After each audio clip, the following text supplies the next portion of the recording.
들에게 주신 말씀은 고린도 후서 10장 12절부터 18절까지의 말씀입니다.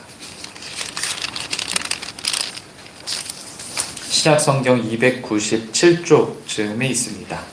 고린도 후서 10장 12절부터 18절까지입니다. 고린도 후서 10장 12절부터 18절까지의 말씀입니다. 함께 교독하시겠습니다. 우리는 자기를 칭찬하는 어떤 자와 더불어 감히 짝하며 비교할 수 없노라.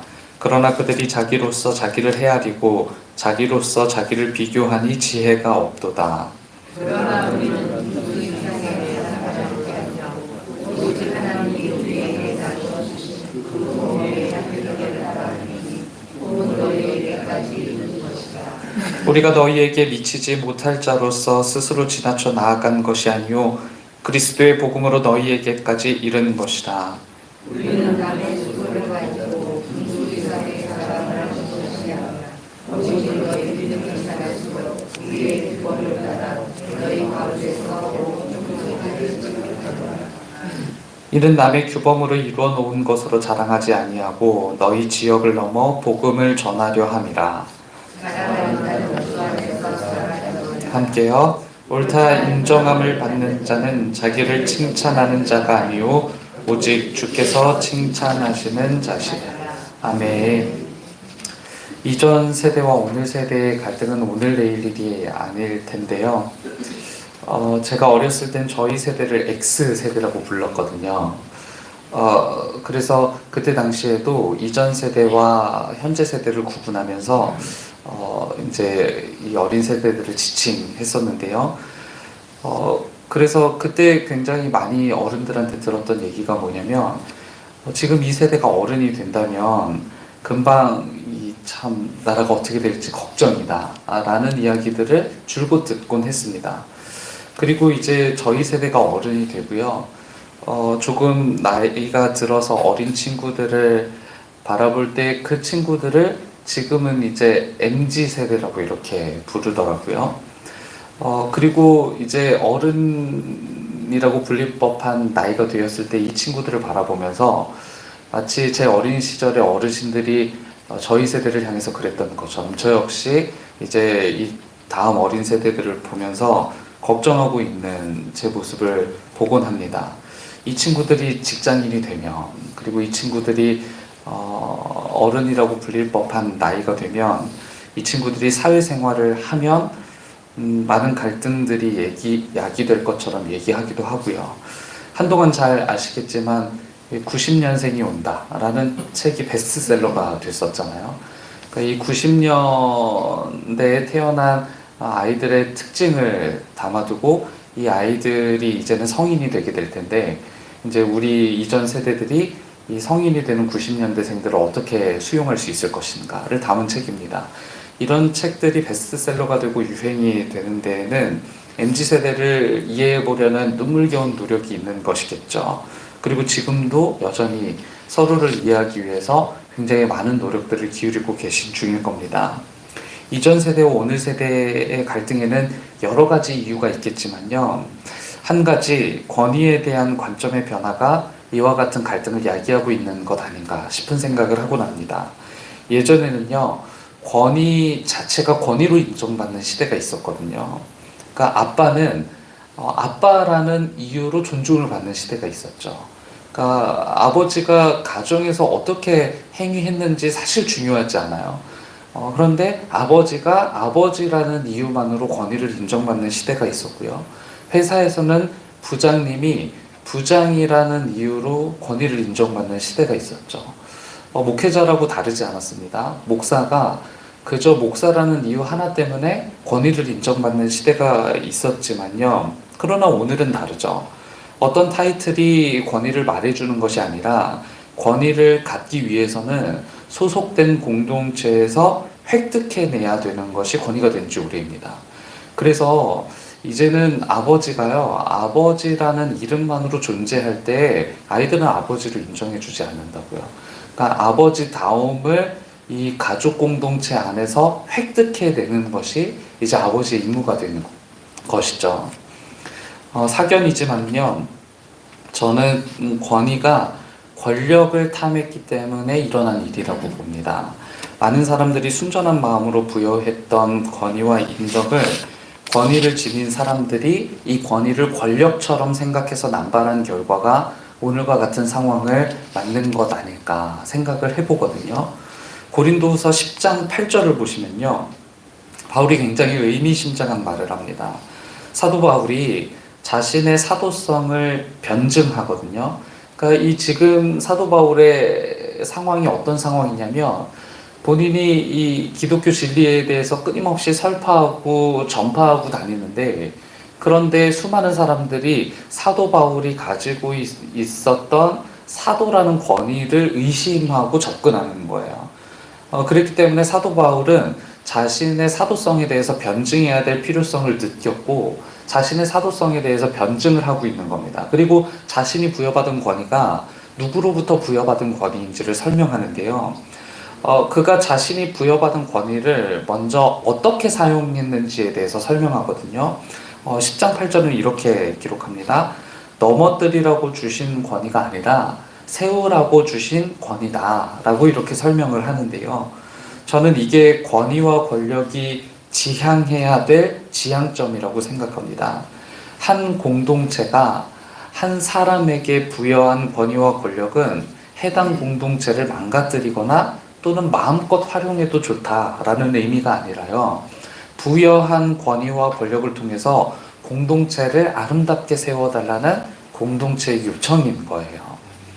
아빠의 권위가 가정을 세우지 못할 때는요, 아빠만 세우는 가부장이 되는 거고요. 정부의 권위가 나라를 바로 세우지 못할 때는요, 권력자만 세우는 나라가 되는 것이죠. 각 사람들에게는 의도했던 의도하지 않았던 여러 권위가 부여된 상태입니다. 여기 모인 우리 모두에게도 마찬가지겠죠. 우리가 여러 가지 타이틀을 가지고 있는 것 아니겠어요? 의도했던 의도하지 않았던 우리 모두는요, 각자 소속된 공동체에서 여러 가지 모양으로 다양한 권위를 부여받은 사람들이라는 것이 분명하다는 말이죠. 우리는요, 그 권위를 어떻게 사용해야 될지 모르지 않습니다. 누군가 우리에게 부여한 이 권위는 소속되어 있는 공동체를 바르게 세워달라고 부여한 권위이지 망가뜨리거나 내 마음대로 사용해도 좋다라는 이런 생각을 가지고 부여한 권위는 아니라는 것이죠. 사도 바울은 자신의 사도성을 그렇게 변호하고 있는 겁니다. 거짓 사도들이 사도 바울을 시기하고 모함해서 사도 바울이 가지고 있는 사도라는 권위를 훼손하고 있을 때, 사도 바울의 메시지를 그렇게 깎아내리고 있을 때 사도 바울은 그것은 권위를 가진 사람들이 할 수 있는 일이 아니다 라고 이렇게 얘기하고 있는 거예요.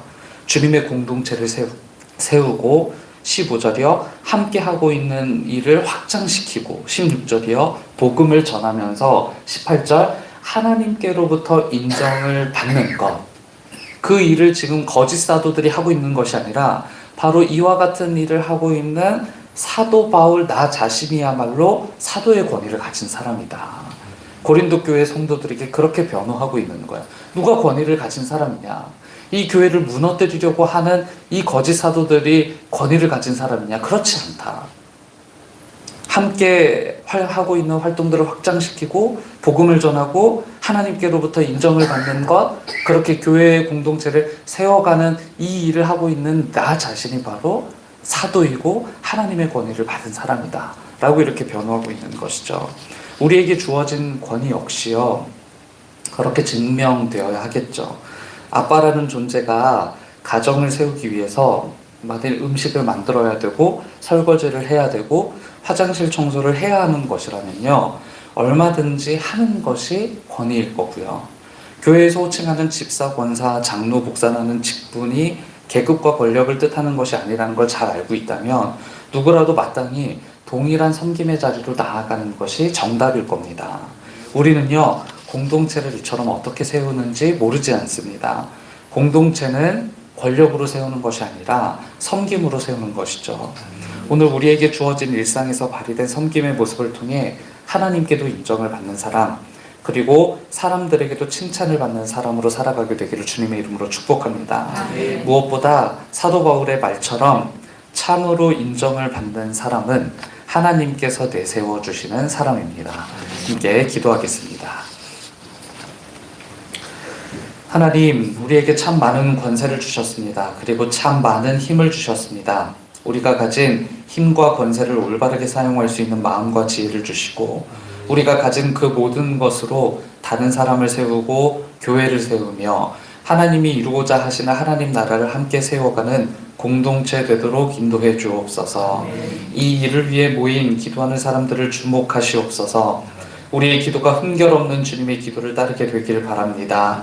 모든 것을 간구하되 모든 일의 결국을 하나님께 맡기고 신뢰하는 기도하게 하시며, 무엇보다 이 땅 가운데 이루어질 하나님의 나라를 그리워하며 하나님의 뜻을 사랑하는 기도 시간 되게 하옵소서. 중보하며 기도할 때 우리보다 하나님의 도움의 손길이 먼저 가닿아야 할 이웃을 기억합니다. 몸과 마음이 아픈 이들에게 먼저 찾아가 주시고, 또 중대한 시험을 앞두고 불안한 수험생들에게 먼저 찾아가 주옵소서. 하나님의 도우심과 위로, 격려가 필요한 곳 그 어디든 하나님이 함께 자리해 주셔서 큰 위기를 겪고 있는 수많은 사람들을 구제하시고 또 격려하시며 위로해 주옵소서. 그 일을 위해 세우신 하나님의 교회가 바른 길을 찾아가게 되길 바랍니다. 우리가 하려는 일이 단지 우리를 드러내는 일을 지향하는 마음 주시고, 우리가 하려는 일이 오직 하나님을 드러내는 시간 되게 하옵소서.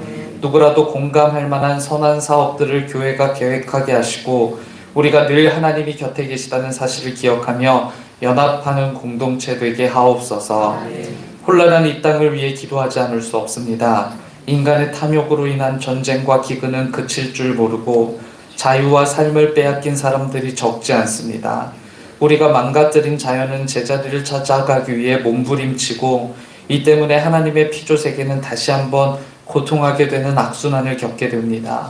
주님, 이 모든 것을 지켜보실진데 우리가 지닌 죄를 다시 한번 돌아볼 수 있는 기회가 되게 하시고, 하나님께 돌이킬 시간으로 삼아 하나님의 회복의 사역에 동참하게 하옵소서. 이 혼란한 땅을 기도로 세우게 하시고 오직 하나님의 일하심을 기대하며 하나님과 함께 걷게 하옵소서. 미국에서의 사역 일정을 이어가고 있는 담임 목사님의 몸과 마음 안전을 지켜주시길 빕니다. 예비해 두신 하나님의 말씀이 담임 목사님의 생각과 입술에 담겨 있음을 믿습니다. 집회를 통해 큰 은혜를 누리게 될 시간을 위해 중보합니다. 모든 시간마다 함께 해주시고 이 정릉교회 역시 든든히 세워가시는 하나님의 역사에 조금도 비켜섬이 없도록 인도해 주옵소서. 드린 예물 있습니다. 드린 두 손을 축복하여 주시고 드린 예물과 두 손을 통해 하나님의 선한 나라가 이 땅 가운데 확장되어지는 역사를 함께 보는 시간들이 이어지도록 축복해 주옵소서. 오늘도 주님의 날을 삼아 살아가길 원하는 모든 교우들 가운데 함께 해주시며 예수 그리스도의 이름으로 기도드립니다. 아멘. 하늘에 계신 우리 아버지여, 이름이 거룩히 여김을